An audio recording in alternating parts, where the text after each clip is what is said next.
साथियों नमस्कार, स्वागत है आप सभी का आपके अपने इस YouTube channel advocate Manjeet Tripathi में। जी हाँ दोस्तों, आज से हमारे YouTube चैनल का नाम हो गया है एडवोकेट मंजीत त्रिपाठी। विधिटेरिया को हमने चेंज कर दिया है।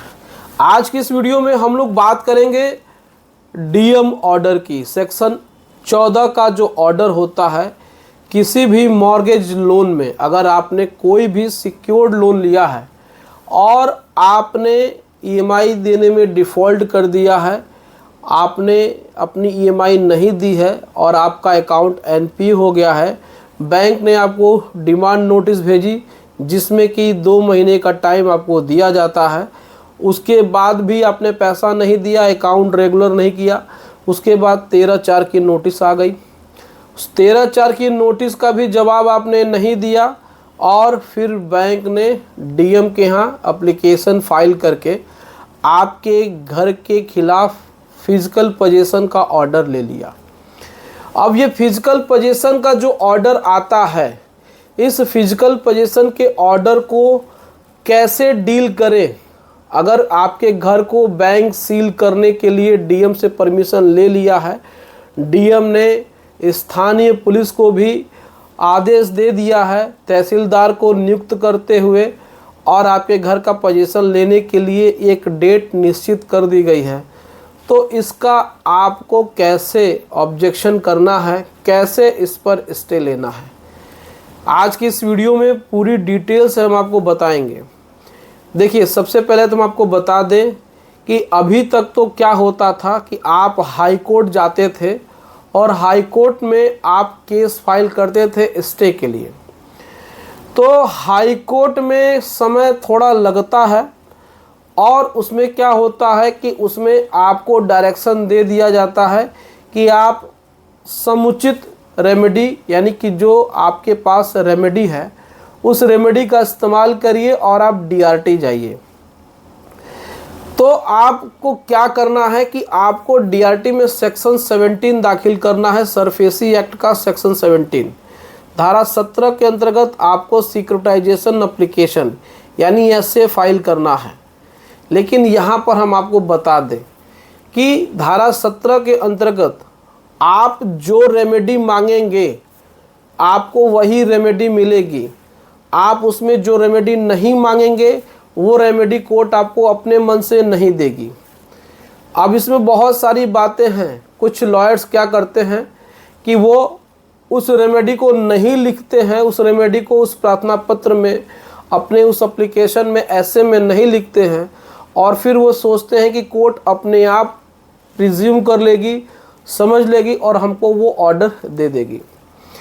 यहाँ पर बहुत सारी चीज़ें हैं जिसको कि आपको ध्यान रखना है। आप सेक्शन 17 को फाइल करते समय बहुत ही इम्पॉर्टेंट चीज़ों को उसमें जब तक आप नहीं लिखेंगे तब तक आपको रेमेडी नहीं मिलेगी।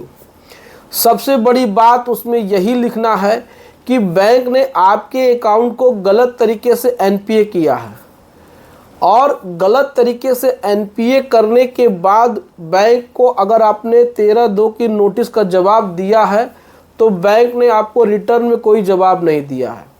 कभी कभी तो ये देखा जाता है कि 13/2 की नोटिस नहीं आती है, 13/4 की नोटिस नहीं आती है और डायरेक्ट बैंक सेक्शन 14 का ऑर्डर डीएम से ले लेता है। डीएम से जो ऑर्डर लिया गया है उसमें भी बहुत सारी चीज़ों को उसमें गलत तरीके से ऑर्डर लिया गया है। बहुत सारी चीज़ें होती हैं, एक वीडियो में आपको सारी बातें नहीं बताई जा सकती हैं। सबसे बड़ा उसमें पॉइंट होता है कि बैंक ने गलत स्टेटमेंट फाइल करके आपके खिलाफ आउटस्टैंडिंग को बढ़ा दिया है। जब तक आपको मान के चलिए कि सारा का सारा जो खेल होता है, सारा का सारा जो डिस्प्यूट होता है वो लोन अमाउंट का होता है। होना तो कायदे से यही चाहिए कि एनपीए अमाउंट को ही क्लेम करना चाहिए, लेकिन बैंक यहाँ पे क्या करती हैं, एनपीए अमाउंट को नहीं करती हैं, उसके साथ साथ वो पूरी की पूरी आउटस्टैंडिंग को ही डिमांड कर देती हैं। अब डिमांड नोटिस में एनपीए को ही नेचुरल तरीके से देखा जाए तो एनपीए को ही डिमांड करना चाहिए बैंकों को।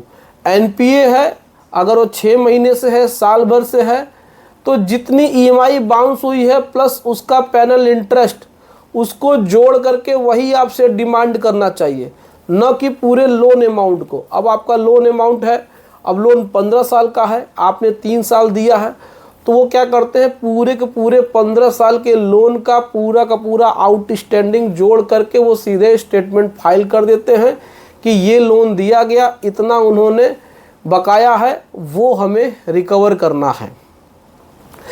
तो इसी के बेसिस पे आपका एसे तैयार होगा। डिफेंस में आपको यही देखना है, यही लिखना है कि हमें जो आउटस्टैंडिंग दी गई है उसका हमें ऑब्जेक्शन है।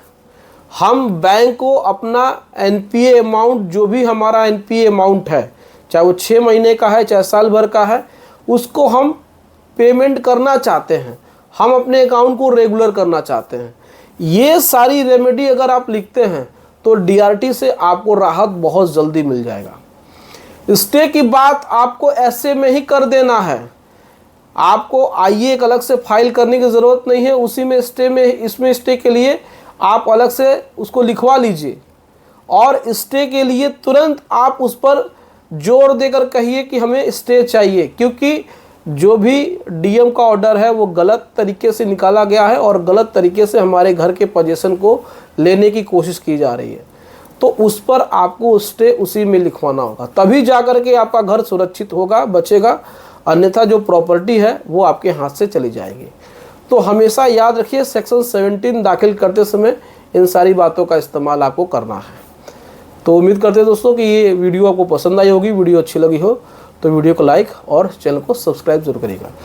चलिए, अगर आपको किसी प्रकार से लोन संबंधित, डीआरटी संबंधित किसी प्रकार से कोई प्रॉब्लम है, अगर आपको लीगल एडवाइस चाहिए, तो स्क्रीन पे हमारा व्हाट्सएप नंबर दिया हुआ है, आप हमसे सीधा संपर्क करके बातचीत करके आप लीगल एडवाइस ले सकते हैं। चलिए, मिलते हैं नेक्स्ट वीडियो में। Thank you so much. जय हिंद दोस्तों।